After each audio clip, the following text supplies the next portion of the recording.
주님께서 여러분과 함께 요한이 전한 거룩한 복음입니다. 그때 예수님께서는 티베리아스 호숫가에서 다시 제자들에게 당신 자신을 드러내셨는데 이렇게 드러내셨다. 시몬 베드로와 쌍둥이라고 불리는 토마스, 갈릴레아 카나 출신 나타나엘과 제베데오의 아들들, 그리고 그분의 다른 두 제자가 함께 있었다. 시몬 베드로가 그들에게 나는 고기 잡으러 가네 하고 말하자 그들이 우리도 함께 가겠소 하였다. 그들이 밖으로 나가 배를 탔지만 그날 밤에는 아무것도 잡지 못하였다. 어느덧 아침이 될 무렵 예수님께서 물가에 서 계셨다. 그러나 제자들은 그분이 예수님이신 줄을 알지 못하였다.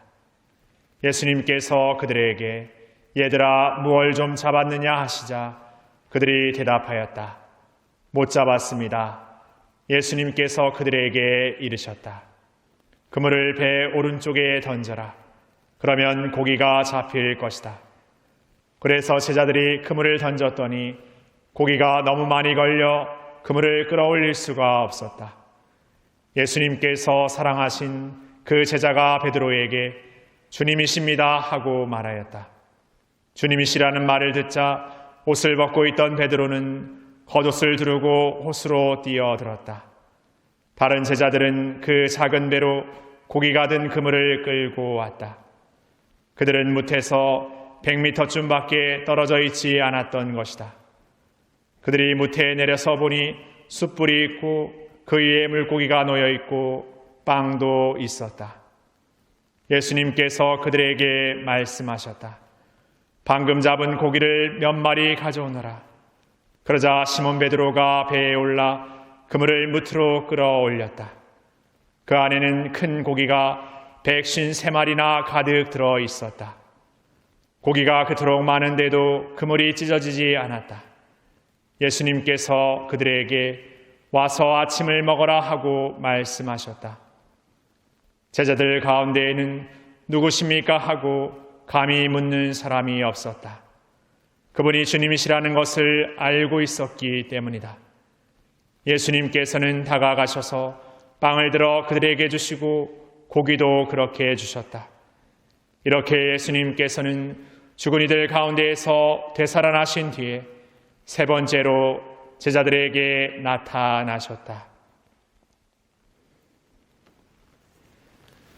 주님의 말씀입니다. 그리스도님 감사합니다.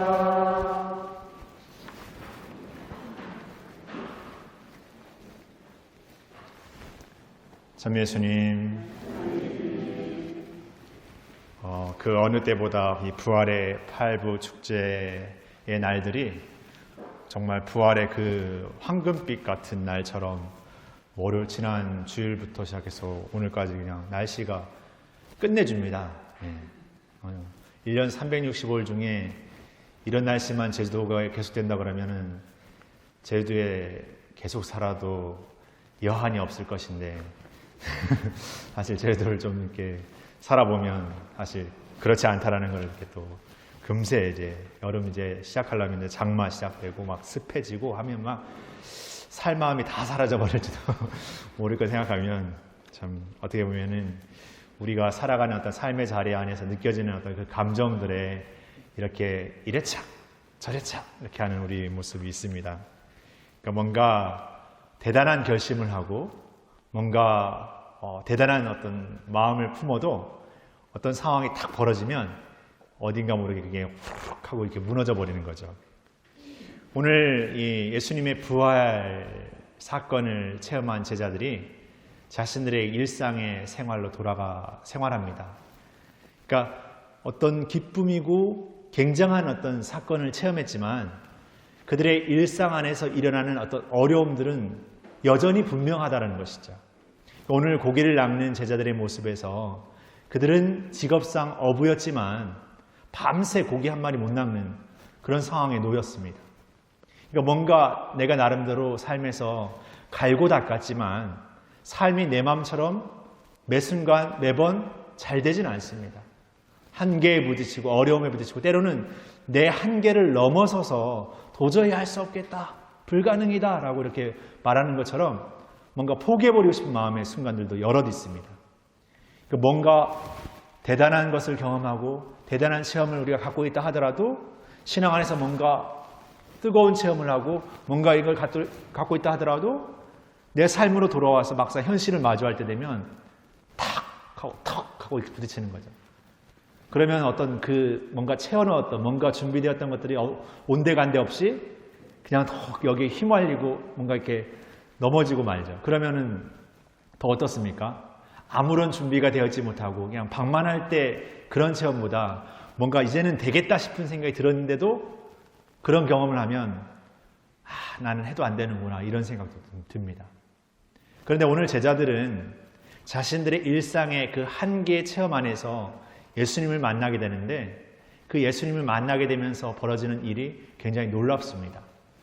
자신들이 갖고 있었던 어떤 직업적 특성상이나 자신들의 어떤 경험상을 봤을 때 고기를 낚는 데 있어서는 예수님보다 이 제자들이 훨씬 뛰어났을 것이죠. 근데 그들은 예수님의 그 한마디에 자신들이 던졌던 그물을 배 오른편에 다시 던지게 됩니다. 그리고 배가 기울어질 만큼, 배가 가라앉을 만큼 큰 고기가 100신사면이나 들었다는 그 고기를 이만큼 낚게 됩니다.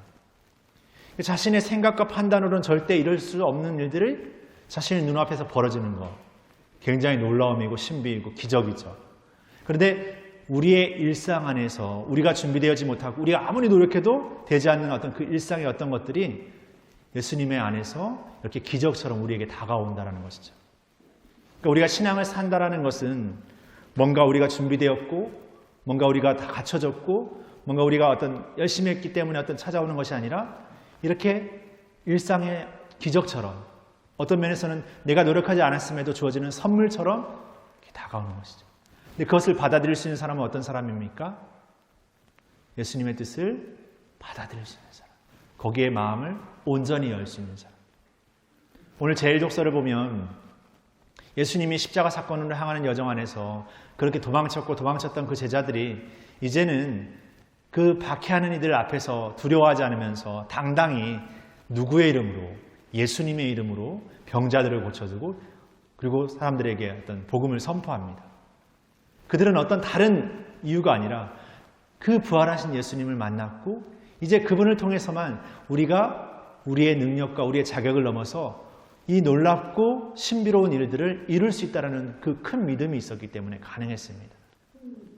다시 말해 우리가 일상에서 여전히 우리의 삶의 어떤 어려움들과 힘겨움들의 어떤 벽을 부딪히고 어떤 장애물에 걸려 넘어지는 삶을 살고 있지만 우리가 이 일상 속에서도 그 신비로움과 기적을 산다는 것은 어떤 마술적인 능력을 발휘하는 삶이 아닙니다.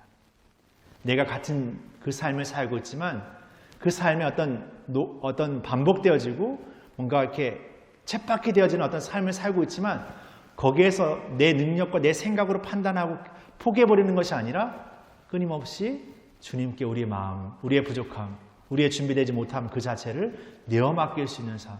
그런 삶을 통해서 오늘 부활한 제자들의 어떤 체험 사건과 그들의 삶의 그 기쁨처럼 우리에게 예수님께서 오신다는 거죠. 그분은 오늘도 당신의 소박한 식탁을 이렇게 숯불과 거기에 고기와 빵과 정말 그 소박한 식탁 안에서 뭔가 화려한 식탁이 보여줄 수 없는 따스함과 뭔가 전경과 뭔가 그 이루 말할 수 없는 그 제자들의 마음을 움직이는 힘을 이렇게 보여주는 듯합니다. 오늘 주님이시다라는 그 말, 그 사랑하시는 제자의 그 말에 베드로는 자신이 벗고 있었던 겉옷을 이렇게 서둘러 입고 그 가까운 100m 거리에 그 물로 뛰어들어서 이렇게 서둘러 이렇게 나갑니다. 우리가 물에 뛰어든다면은 오히려 옷을 벗어야 되겠지만 당연 베드로는 그 예수님께 대한 그 마음과 정성이 가르쳤고 또 그 마음의 어떤 그 이끌림이 더 강렬했기 때문에 그 순간조차도 참지 못하고 이렇게 딱 나아가는 것이죠. 그러니까 지금까지는 그 이전까지는 예수님께서 자신의 정권 주장, 나의 어떤 존재로서의 가능성과 나의 존재로서의 그 증명을 사람들에게 보여주기 위해서 이렇게 저렇게 이렇게 했었지. 이제는 이 부활의 사건을 통해서 제자들과 그분을 따르는 사람들이 그분의 이름으로 우리 역시도, 나 역시도 그 부활의 사건을 살 수 있는 내가 되었다라는 것을 정말 진정성 있고 강렬하게 체험하게 되는 것입니다.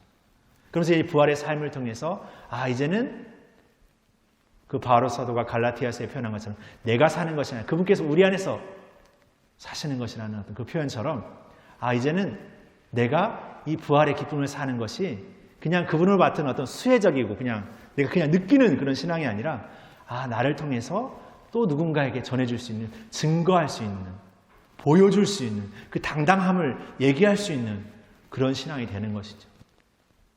앞서 말씀드린 것처럼 거기에 뭔가 우리가 대단한 능력을 갑자기 갖게 되었거나 뭔가 대단한 어떤 준비가 갖춰졌거나 아닙니다.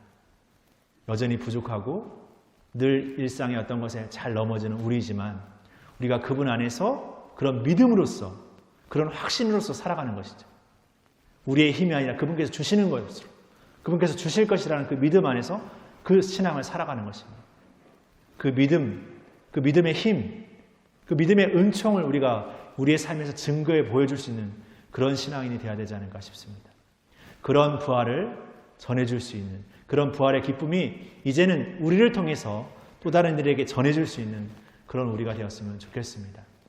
그런 기쁨을 살라고 이렇게 부활의 팔부 축제 안에서 더욱 예수님과 그분을 만난 제자들 그리고 그분을 따랐던 많은 이들의 이야기를 우리의 삶의 작은 이야기처럼 이렇게 들려주고 있다고 생각합니다. 우리도 오늘 이 부활의 팔부 축제 안에서 매일매일 부활하신 예수님을 만나고 있습니다. 그러나 우리는 그 부활하신 예수님을 만난다 생각하지 않고 그냥 부활이 되어서 나의 기쁨의 것들을 그냥 쫓아 사는 삶으로 살아가 버리는지 모르겠습니다. 그냥 단지 부활이 됐다고 나의 기쁨의 어떤 것들을 찾아 사는 것은 부활을 사는 것이 아닙니다. 부활을 산다는 것은 나의 기쁨이 다른 사람, 내가 함께 살아가는 사람들의 기쁨이 되어주기 위해서 나는 오늘 무엇을 노력할 수 있는가, 무엇을 희생할 수 있는가, 무엇을 새롭게 시작할 수 있는가를 끊임없이 찾는 사람, 그렇게 노력하고 그 부족함에 은총을 더해 주십사하고 은총을 용기를 더해 주십사하고 청할 수 있는 그런 우리가 되어야 되겠습니다. 그런 삶을 통해서 우리의 삶의 자리가 진정한 부활의 기쁨의 자리가 되기를 소망하면서 이 부활의 축제의 여정을 계속해서 걸어나갔으면 좋겠습니다. 잠시 묵상하시겠습니다.